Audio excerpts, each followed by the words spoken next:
Rudi. Kak Rudi. Halo, permisi. Halo, permisi. Di bawah mendekat aja nggak apa-apa. Cuma mungkin mau komunikasinya sama Kak Bella. Jagain, tapi jagain. Jagain ya. Jagain. Halo, permisi. Aduh. Pegang. Bantu pegang. Pegangin, tolong. Please, ini patungnya aku simpen sini. Takutnya kalau lepas kamu makin bahaya, Bella. Jangan dilepas dulu Kak Bella patungnya. Jangan dilepas dulu. Halo, permisi. Kamu siapa? Kamu mau komunikasi sama dia? Patung. Pelan-pelan, tapi jagain Mbak Popon jagain ya. Iya, depan Kak Bella, depan Kak Bella sini. Patungnya mungkin kakak pegang dulu, Kak. Jangan aku yang pegang deh. Dia mintanya kamu, Bella. Halo. Bisa komunikasi baik-baik. Patung. Bisa komunikasi baik-baik. Halo.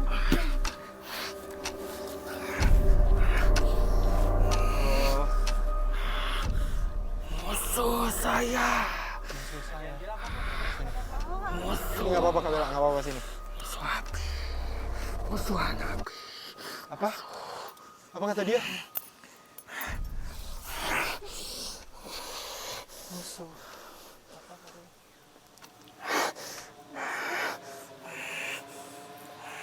Coba Kak Bella yang ngajak komunikasi. Ya. Kak. Kak Rudi. Kenapa? Oke, Kak. Kak. Saya ngerti sekarang. Apa? Kenapa, Kak? Makhluk di patung ini adalah makhluk jahat yang bikin rusuh di sini, yang sering nakut-nakutin orang di sini,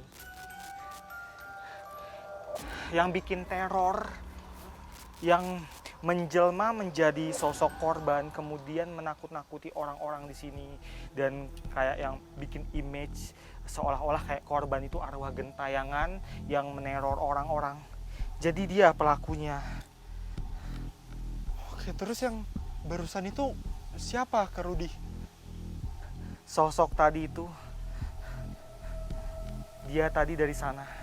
Dia laki-laki berwajah seram. Wajahnya seperti biru-biru bengkak. Seluruh tubuhnya seperti kurus panjang, tangannya panjang, kakinya panjang. Dia bilang ada makhluk jahat di dalam sini. Jadi memang sosok tadi yang masuk ke saya adalah musuh bebuyutan dari yang di dalam patung ini. Sebentar, berarti yang selama ini mengganggu warga sekitar itu adalah sosok ini yang seakan-akan menjadi para korban tragedi bencana itu. Ya, ini pelakunya. Apakah sosok yang tadi sempat komunikasi sama Kak Rudi itu sosok yang aku dan tim lihat? Iya. Itu. Jadi dia itu mengintai yang di dalam patung ini. Sebenarnya. Dia. Dan kenapa tadi dia menuntun kita ke sana? Itu sebenarnya dia itu takut sama musuh dia itu. Jadi ketika kita berada di sana, musuh dia itu mengintai di sebelah sana, makanya dia lari ke arah sini. Jadi sebenarnya dia ke sini itu karena lari. Dia dikejar sama sosok yang apa ya? Itu apaan? Ya udah kalau gitu berarti memang kan kita sudah terjawab ya soal kenapa banyak sekali gangguan di tempat ini yang mengatasnamakan para korban. Mungkin selanjutnya kita lanjut ngobrol di tempat yang lebih enak yuk. Sebentar. Kenapa Kak Rudi? Kita balikin patung ini, dan yang di dalam ini akan saya pindahkan ke tempat yang lebih aman supaya dia nggak ganggu warga di sini lagi. Oke, siapa yang mindahin, kita atau Kabela atau gimana? Biar saya yang pindahkan nanti setelah syuting. Tapi ngomong-ngomong, kok saya ngerasa semakin kesini ada kepiluan yang makin dalam yang saya rasakan. Kepiluan. Kru boleh titip patungnya? Oh, Tim, boleh minta tolong, Tim?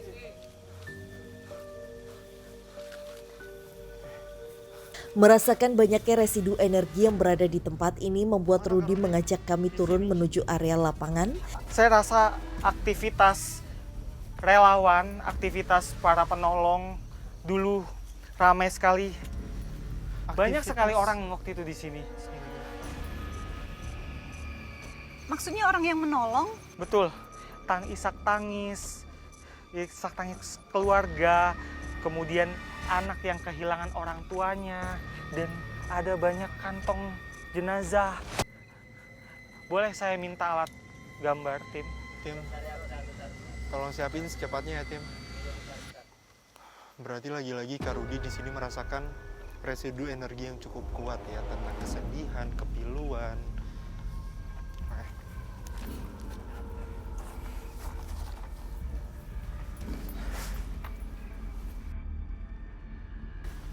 Sekarang pemirsa, ini tiba-tiba ada beberapa anjing yang terus-terusan menggonggong setelah kita berkomunikasi dengan beberapa sosok yang ada di tempat ini, bukan para korban ya. Dan sekarang Kabela, jadi Kak Rudi melakukan ini itu adalah sebuah komunikasi juga antara Kak Rudi seperti ingin memberikan kita informasi tambahan. Ya.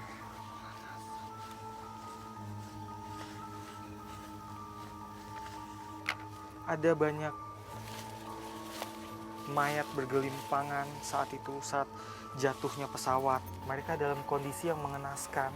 Ada kepulan asap, api yang berkobar. Kemudian datang beberapa orang yang sadar akan hal itu.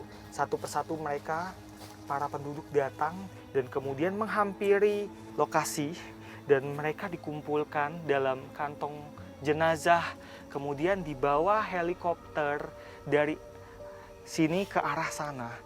Mereka dievakuasi, kemudian diidentifikasi, dan helikopter itu harus memutar jauh karena mereka nggak boleh melewati batu dinamit yang ada magnet itu. Kalau enggak, mereka bisa celaka lagi. Jadi mereka harus memutar jauh supaya mereka selamat. Tim evakuasi dari tragedi pesawat ini harus menggunakan helikopter dikarenakan medan yang begitu sulit.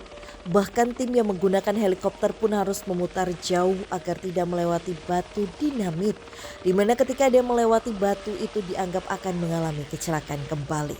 Makanya kalau dulu juga waktu evakuasi di sini sebenarnya kan lewat jalur sini dekat, lebih dekat malah. Gak berani, makanya dia ambil jalur Ciapus, muter lagi ke sini. Karena kalau lewat sini dia udah punya feeling pasti jatuh lagi. Kenapa Kak Rudi? Suasana riuh dari sana juga terasa. Tim, boleh? Sini Kak Rudi. Dari arah mana Kak Rudi? Dari arah sana, Fasya. Area sini banyak sekali orang-orang waktu itu datang dari arah sana, dari arah sana. Mereka datang dan ini padat sekali. Ini padat sekali. Ya, Iya, saat itu. padat sekali Padat waktu itu penduduk. banyak Iya. penduduk yang datang, terus juga ada Relawan kendaraan-kendaraan. juga, iya. Mereka dari mana-mana datang ke sini. Ada ambulans dan wah, bahkan nggak cuma lingkungan sekitar aja, bahkan sampai dari mancanegara pun datang ke sini, Fasya. Iya. Itu benar karena memang tragedi itu menjadi trending topik nomor 1 di dunia pada saat itu. Ramai sekali. Kendaraan-kendaraan lewat. Berlalu lalang di jalanan Dari ini mana ya. dari mana-mana datang. Iya. Bahkan yang nggak ada sangkut pautnya, yang bukan merupakan keluarga, itu juga datang ke sini. Mereka sangat ingin tahu kejadiannya. Kak dengar gak sih? Kak dengar gak sih? Kak dengar gak sih? Iya. Sakitan. Kayak ngerintih gitu gak sih? Kita kayaknya ngobrol di sini aja ya. Boleh kesini Kak Bella? Saking dahsyatnya kejadian itu dan menjadi trending topik di dunia, kampung ini jadi terkenal ke seluruh dunia. Dan kampung ini berganti nama. Yang tadinya kampung ini bernama Pasir Pogor berubah menjadi Kampung Sukhoi. Karena kampung ini dikenal dengan karena tragedi lokasi jatuhnya pesawat Sukhoi itu. Oke pemirsa, selesai sudah penelusuran kita pada malam hari ini karena memang sudah mendapatkan jawaban ya dari misi kita pada malam hari ini, yang dimana ternyata banyaknya gangguan yang kata warga sekitar itu dari para korban kecelakaan pesawat Sukhoi itu tidak benar adanya ya, yang dimana ternyata banyaknya gangguan malah disebabkan oleh sosok di sekitar sini, ya kan? Sosok yang menyerupai para korban dan menakut-nakuti warga sekitar. Iya, mengingat ini adalah kaki Gunung Salak dan Gunung Salak sendiri kan sangat terkenal dengan mistisnya. Jadi mungkin tidak heran kalau banyak sekali sosok-sosok yang memang berasal dari sana. Oke pemirsa, ikuti terus penelusuran kami ke tempat-tempat yang penuh dengan cerita mistis, mitos, serta bikin kamu deg-degan hanya di GTV.